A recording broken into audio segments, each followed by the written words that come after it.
Bom, saudando toda a audiência do Expresso, comunicação e informação em todos os canais, nós estamos recebendo aqui o professor José Henrique Westphalen, que embora tenha interesses e ações, especialmente na área de comunicação em Porto Alegre, né, e pelo Brasil lá fora, tira as férias para aproveitar a geada aqui em Cruz Alta, né, José Henrique, bom dia.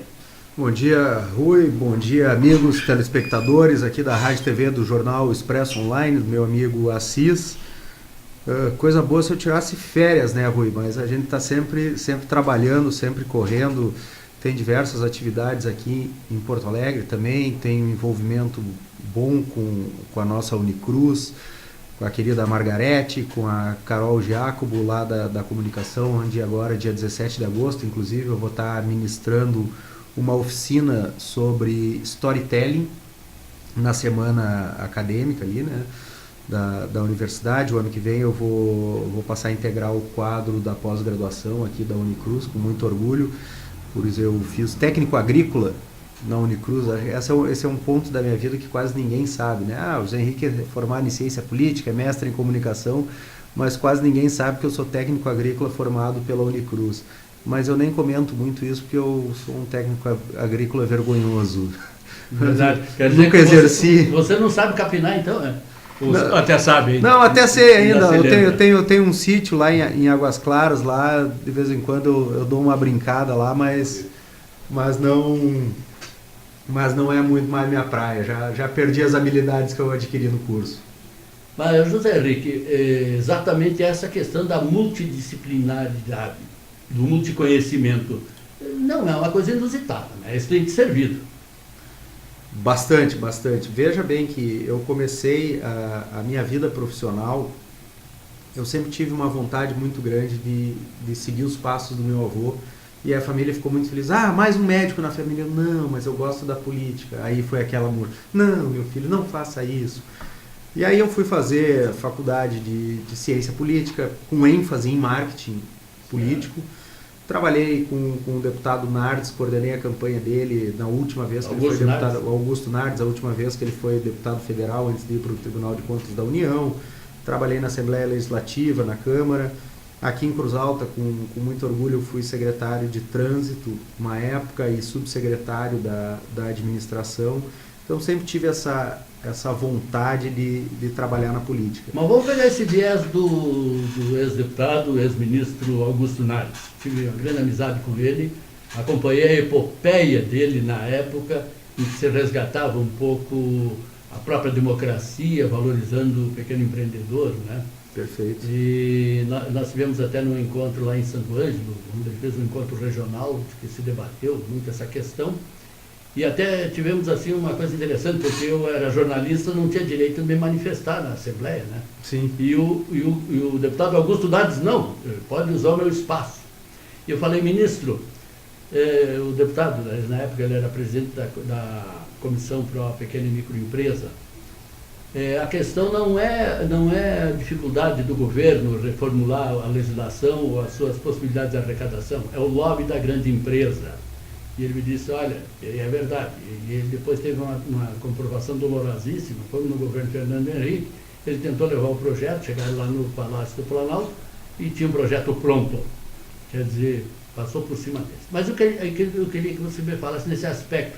Como é que você está vendo o processo político, a sua competência, a capacidade de responder aos desafios sociais, a organização do cenário econômico e, principalmente, remover ou parar de aumentar os entraves burocráticos que está aniquilando, está asfixiando a livre iniciativa nesse país? É bem pertinente esse debate, essa tua provocação, Rui.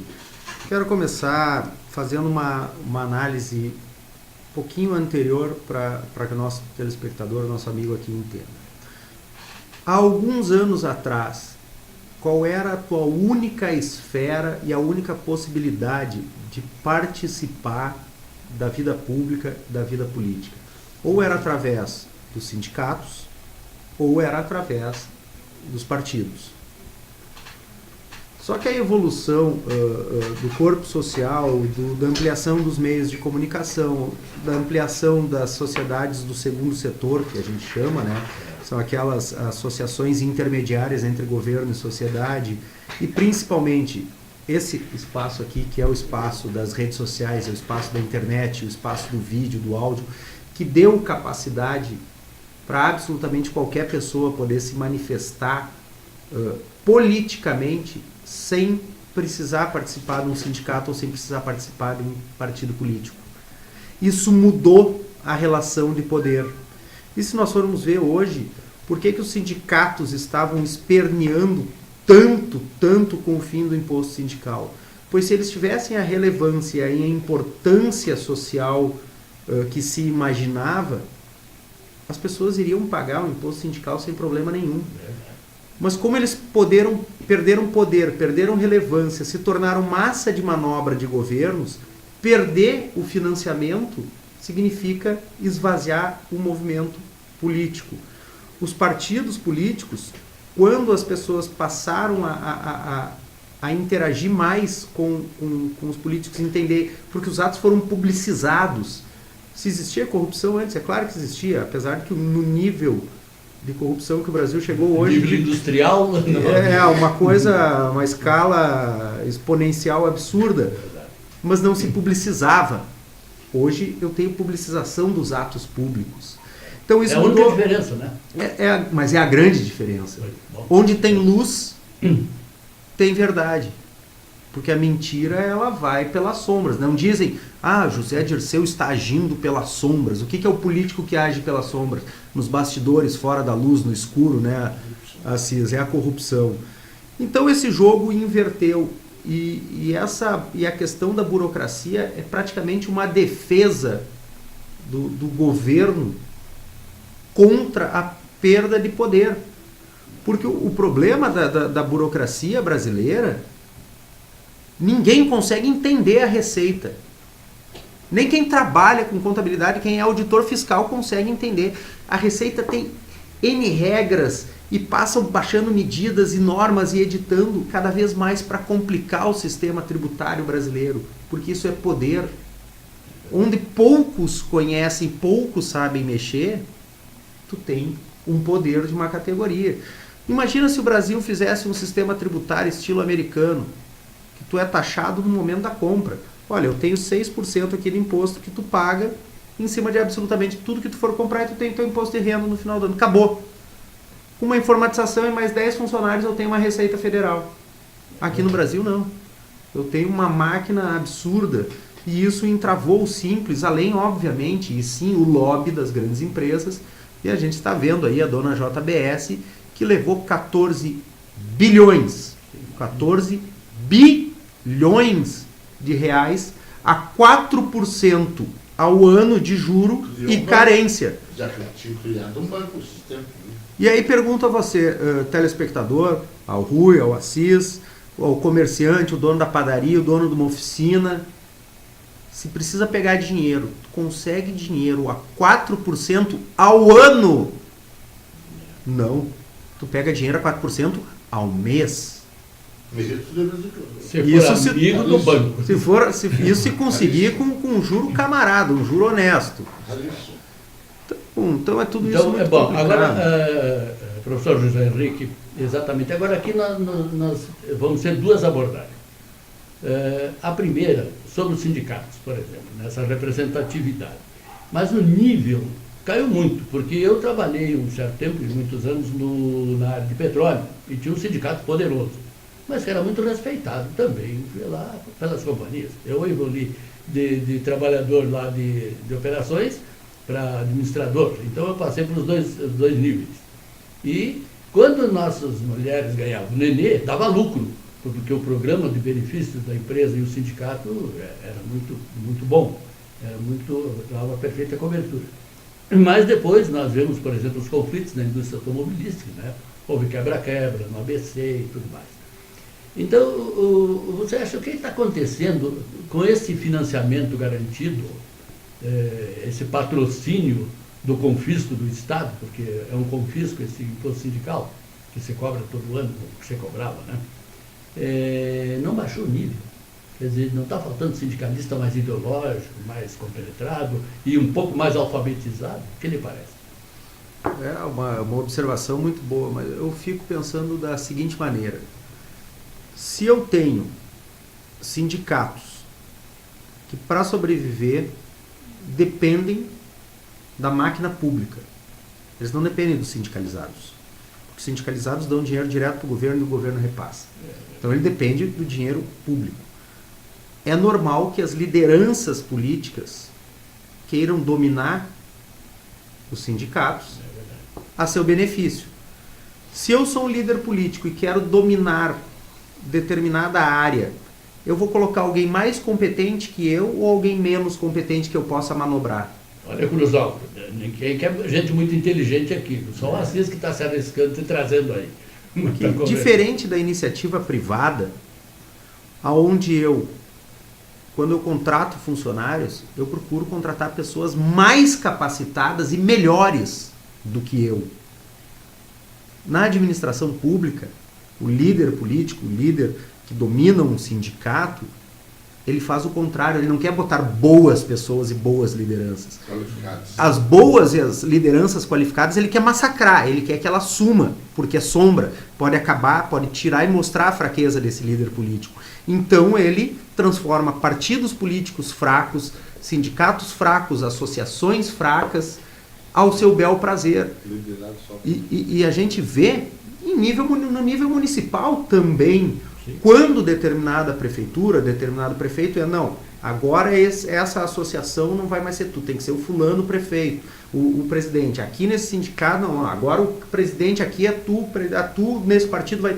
E começa a comandar, só que comanda a partir da força da imposição do cargo, mas para pessoas que se sujeitam a isso porque precisam. E isso diminui obviamente a qualificação de todo o debate político num geral, num total. Então o que a gente vê é essa perpetuação de castas de oligarquias políticas que sobrevivem à custa de massacrar e de diminuir a qualidade de absolutamente todos os serviços essenciais que existem na sociedade. Essa é a questão que eu vejo. O Expresso, comunicação e informação em todos os canais. E estamos ouvindo o professor José Henrique Westphalen sobre essa questão, a política, a realidade, a abordagem é imensa, né? Agora, o que nos preocupa, por exemplo, vamos descer para Cruz Alta, o programa Cruz Alta Pode Mais. Você acredita que Cruz Alta pode mais? Absolutamente sim.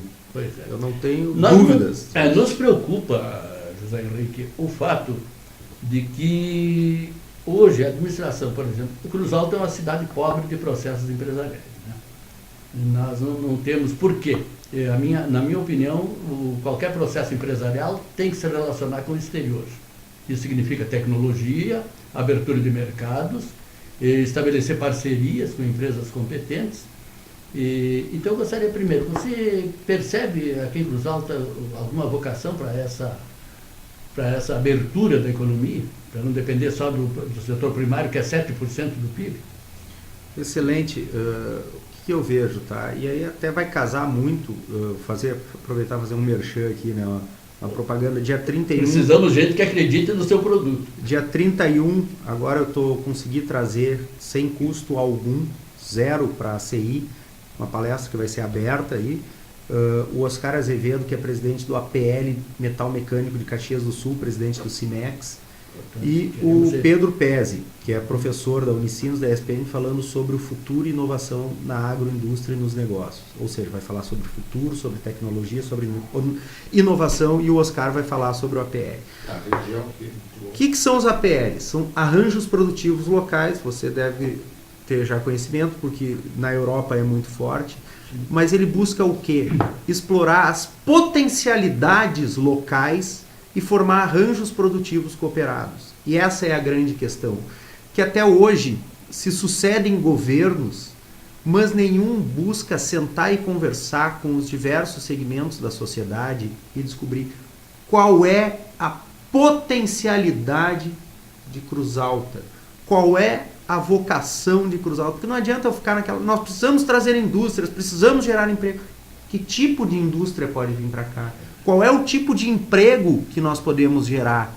Porque se eu não souber isso, eu não sei como preparar. Se eu sei que o tipo de empresa que eu vou trazer é X, A minha Unicruz vai se preparar para ter cursos técnicos para formar pessoas para trabalhar nessa indústria, para trabalhar nesse... Tudo é uma cadeia. O município, se a indústria depende de logística, nós vamos preparar, e Cruz Alta já tem uma vocação logística, preparar um polo logístico mais forte. Excelente. A última vez que o Dr. Zé foi prefeito, se instalou a Bianchini e a LL aqui em Cruz Alta, mostrando essa vocação logística do município. Então, são questões como a CCGL, uma empresa importante do município, que precisa ter um parque logístico, um ambiente logístico melhor. Nós precisamos ter um aeródromo, nós precisamos ter um distrito industrial, e eu sei que são coisas que a prefeitura hoje está trabalhando, mas não porque foram projetos que nasceram da prefeitura e da ideia da administração, mas nasceram da ideia de projetos de empresários de Cruz Alta, do grupo Abrace, que pensaram e planejaram de forma conjunta ações que eram necessárias. Só que isso não pode se resumir a um ponto. Cruz Alta pode mais, Cruz Alta tem jeito, mas a política precisa mudar, a mentalidade precisa mudar, a administração pública ela precisa ser empreendedora. É verdade. Agora, professor José Henrique, nesse enfoque, nós facilmente, nós somos analistas, né, de ambientes sociais, de estrutura, construção de cenários, numa primeira visão a gente imagina que o poder público deveria liderar o processo de desenvolvimento em Cruz Alta, principalmente prefeitura, Câmara de Vereadores, porque tem recursos, esse negócio, tem 15 vereadores ganhando 10 mil reais por mês, né? A prefeitura tem mais de 1.000 funcionários, então imagina-se que fosse fácil uma gestão esclarecida, moderna, alcançar níveis de produtividade e criar iniciativas e tudo, mas nos parece que não é assim. A ACI perdeu força, né? Nós estamos aqui falando na área jornalística. Perdeu a força, não tem mais aqueles velhos caudilhos mandando. Aliás, o doutor Zé era um prefeito que era respeitado pelos velhos caudilhos, né? Mas havia outros que mandavam em tudo aqui. Qual é a alternativa para não dependermos da liderança de um poder ou de uma estrutura que está falida como gestão? Hoje o prefeito mal consegue completar a folha de pagamento de cada mês, e não se sabe, eu não sei se você sabe, daí nos esclareça, se há algum tipo de avaliação de gestão, de acréscimo de produtividade, de qualificação de ambiente e até de valorização de máquinas e equipamentos e tudo. Existe, será isso? E qual é a alternativa para sairmos dessa dependência de uma administração já ultrapassada? Perfeito. Quando eu falo em gestão empreendedora, é tu pensar na administração pública como um negócio. É tu olhar para a população como um cliente. Só é uma situação estranha, porque ao mesmo tempo ele é cliente... O fornecedor já é velho, em gestão avançada. Né? Mas quando tu olha a população como cliente, porque quando tu é dono de um comércio, tu é dono do mercadinho ali da esquina, tu trata bem ou tu trata mal o teu cliente? Tu procura atender ele melhor sempre para ele voltar e consumir? A administração pública ela não trata bem o cliente dela. Eu vou trazer um exemplo da administração de Esteio. Esteio tem 4 vezes o tamanho de Cruz Alta, estava quebrada, assumiu um prefeito novo, tem menos idade do que eu, o prefeito Pascoal deve ter uns 3, 4 anos menos que eu. não vi, Pascoal é absolutamente um guri absolutamente preparado. Sabe quantos CCs Esteio, 4 vezes o tamanho de Cruz Alta. Certo. Quantos CCs tem Esteio, contando com secretários e coordenadores? Certo. 79. Quantos tinham? Bah, era uma balbúrdia. Você não imagina. Agora, Esteio era quase uma favela na Grande Porto Alegre. Então... 79 CCs.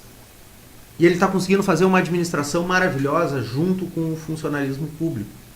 E aí tem muita gente que vai me dizer, o funcionário público é preguiçoso, o funcionário público ele é despreparado, o funcionário público ele tem os seus partidos, ele tem as suas preferências, ele não vai querer tocar a máquina pública.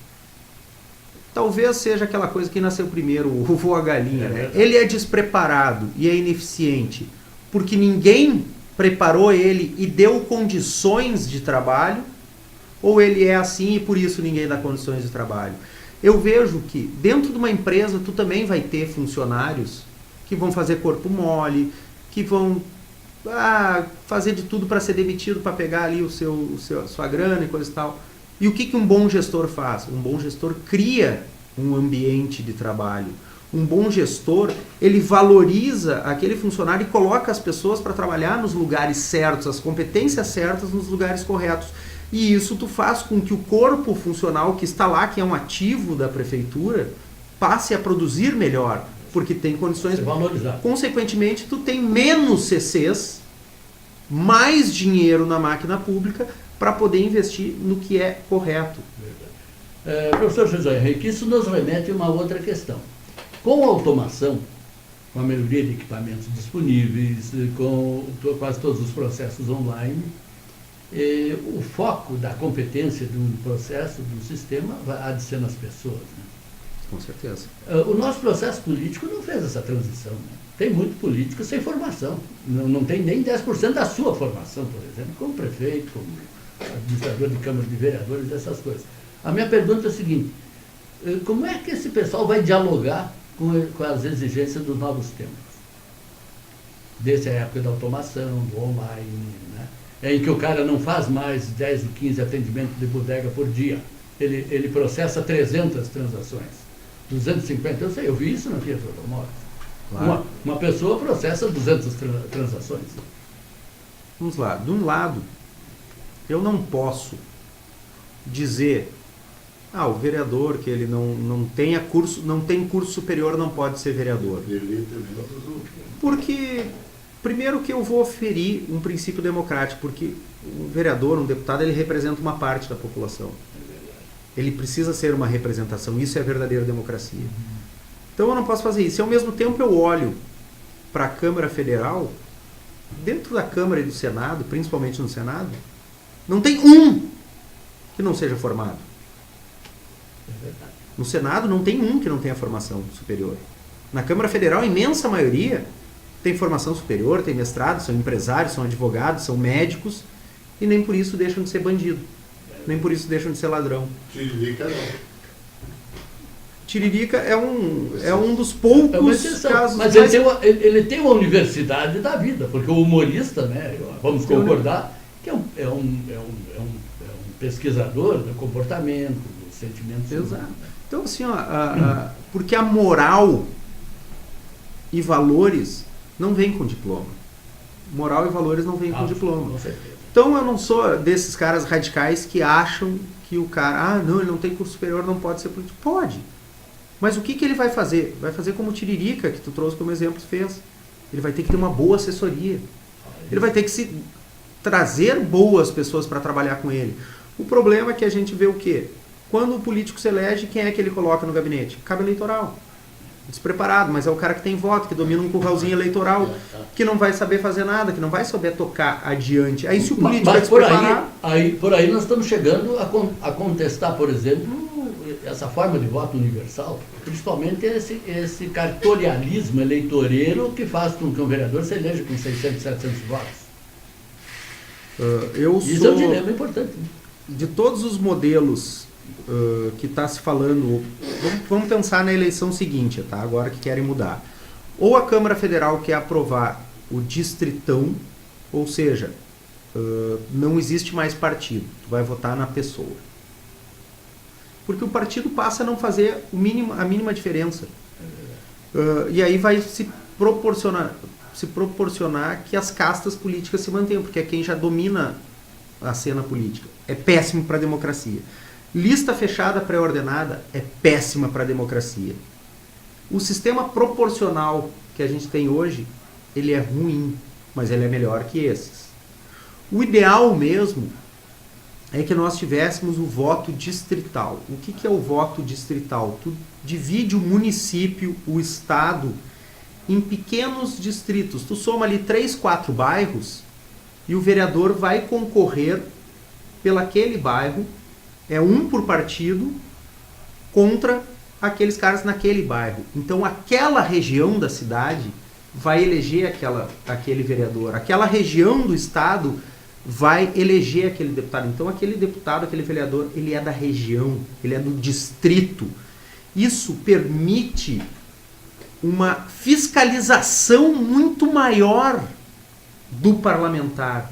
Porque se o cara não for um bom parlamentar, ele não for um bom exemplo de político que realmente faça pela sua região, ele vai perder a eleição seguinte. Quer dizer, você então é favorável ao sistema distrital. Ao sistema distrital, absolutamente ao sistema distrital. Acabar com esse latifúndio, captar voto em tudo que é lugar do Estado, para deputado federal e assim por diante. Vou voltar no exemplo do deputado Nardes, porque é natural, e se vocês verem a própria eleição, os próprios votos do deputado Pedro em Cruz Alta, é normal que depois de 4, 5 eleições, o político baixe a votação na sua cidade, na sua região, porque existe um desgaste natural, ele vai baixando. O deputado Nardes, ele fez 110 mil votos a última vez que ele se elegeu deputado federal. Ele é de Santo Ângelo, ele fez apenas 6 mil votos em Santo Ângelo. Porque tu vai criando um desgaste natural nessa região, mas tu se fortalece em outra, tu cria um desgaste nessa, se fortalece em outra. Vamos atender, não tem problema. Tocou o telefone, isso aqui. Está chegando gente, Isso aqui é vídeo, isso aqui é. Pode meditar, né? Então. Pode até cortar alguma brincadeira, a gente escapa o nome, né? Mas professor José Henrique, eu acho o seguinte, nós já temos um tempo bastante grande, vamos voltar a conversar, quero convidá-lo para painéis com outras pessoas. Maravilha. Mas deu para compreender, né, a filosofia da... É excelente, é um canal maravilhoso de debate, precisa ter esse canal de debate, precisa ampliar os espaços de comunicação.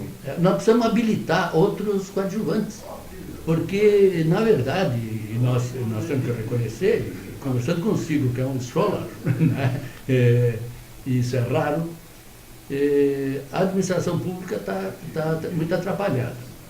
Eu cheguei a propor isso, esse que o pessoal vem trazer aqui, esse diagnóstico, essa elevação de perfil. Por exemplo, Cruz Alta tem restrições. Por exemplo, produzir alguma coisa na área metalúrgica, trazendo ferro lá da Siderúrgica Nacional para cá, o preço pode ficar proibitivo. Temos que considerar isso. A minha ideia, o foco foi sempre tecnologia, fazer um polo. Eu até comentei com o pessoal que eu fiquei muito contrariado, porque uma pequena cidade do Maranhão, que não está nem no mapa, fez um convênio com a Apple para botar um centro tecnológico. Nós estamos prontos para trazer a Microsoft, porque para eles 300, 500 mil reais não é nada.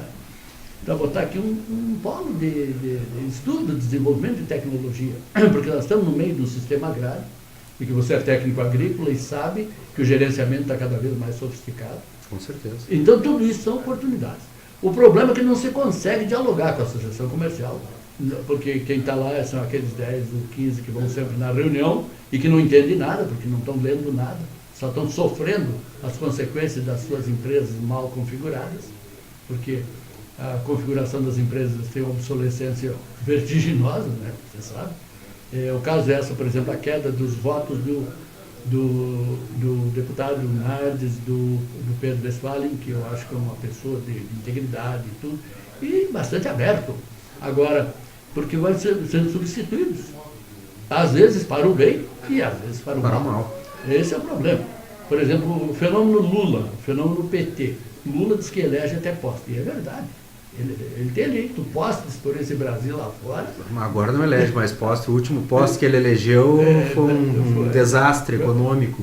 Exatamente. Porque esse é o negócio que o Lula botou a fome, não sei o quê. Não, a leviandade com que o PT administrou de brincadeira os dispêndios do Estado é uma coisa que mereceria uma punição muito mais severa do que os roubos.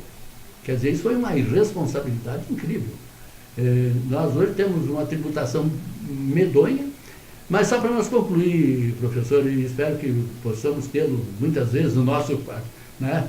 Cruz Alta pode mais, porque Cruz Alta pode. E nós estaremos lá nesse evento, já queremos convidar os seus convidados para trocar as ideias conosco também, vamos ver o que eles vão trazer. Esse expertise que vem é importante. Agora, os nossos homens têm que acreditar. Com certeza. E como é que você que é jovem, e a tua geração, e um pouco atrás, né? Você sabe que nós temos 15 mil jovens em Cruz Alta, entre 15 e 29 anos. Não tem futuro. Não sabe o que vão fazer. Então, o que você está sentindo nessa turma, entre 18, 19 e 25 anos?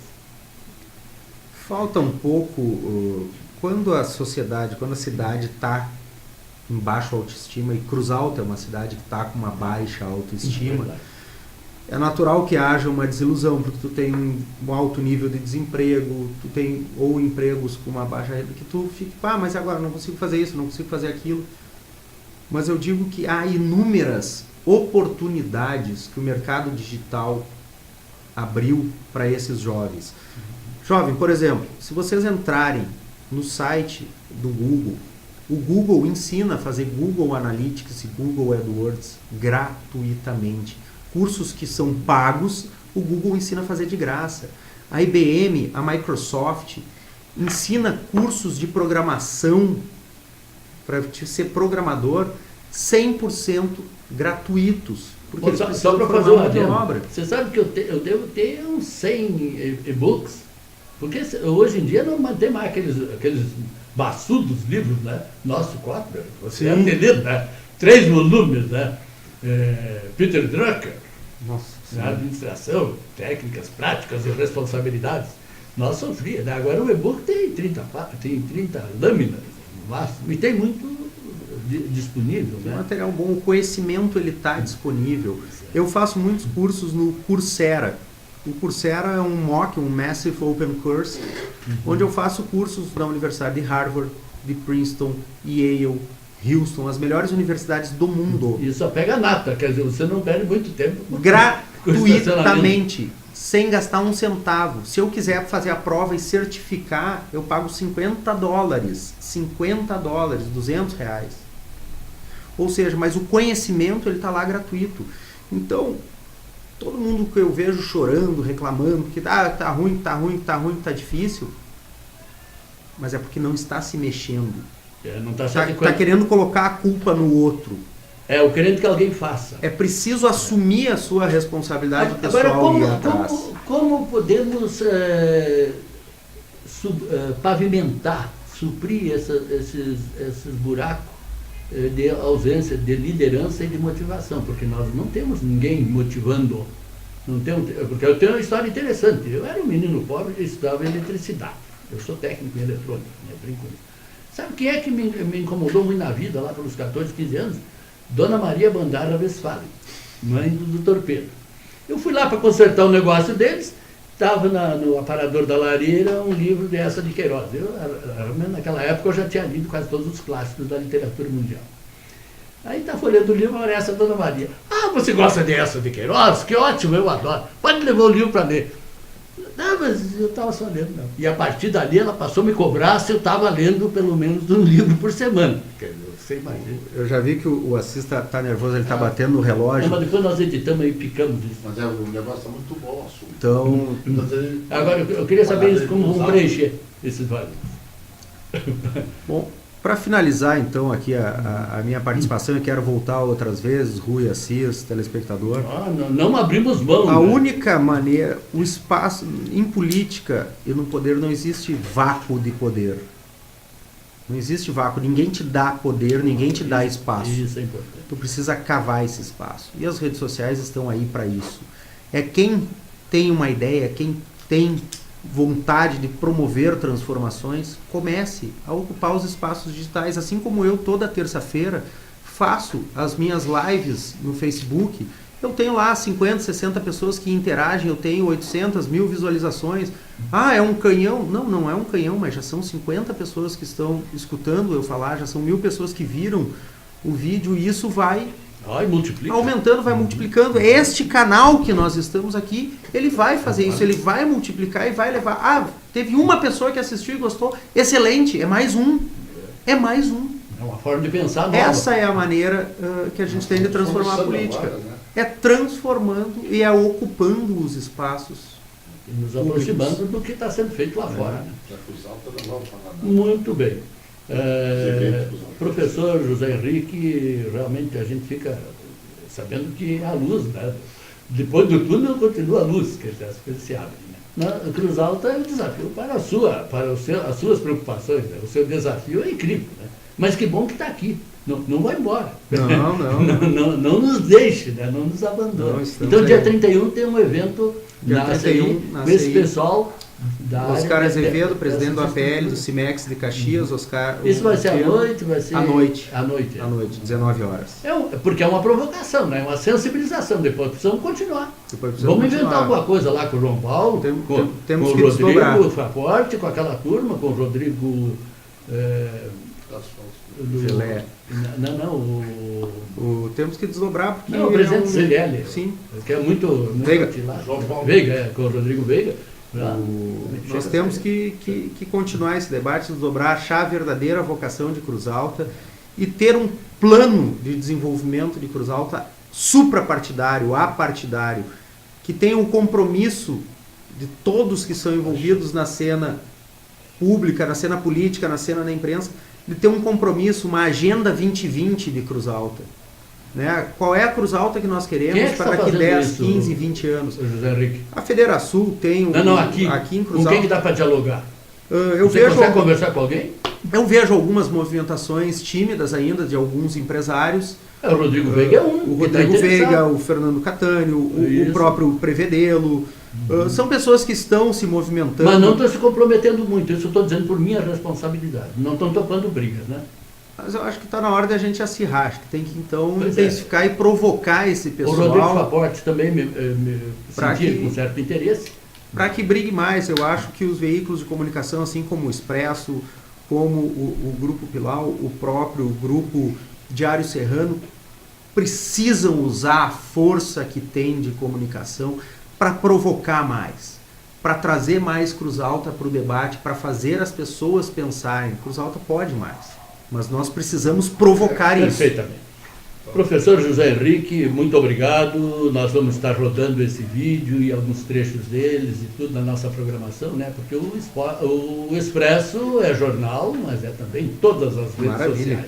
Vamos estar chamando a sua gente. E quando tiver novidades, que eu acho que são toneladas, traga aqui. E se você demorar, nós estaremos lá buscando. Me cobre, me Então, cobrem. Muito obrigado.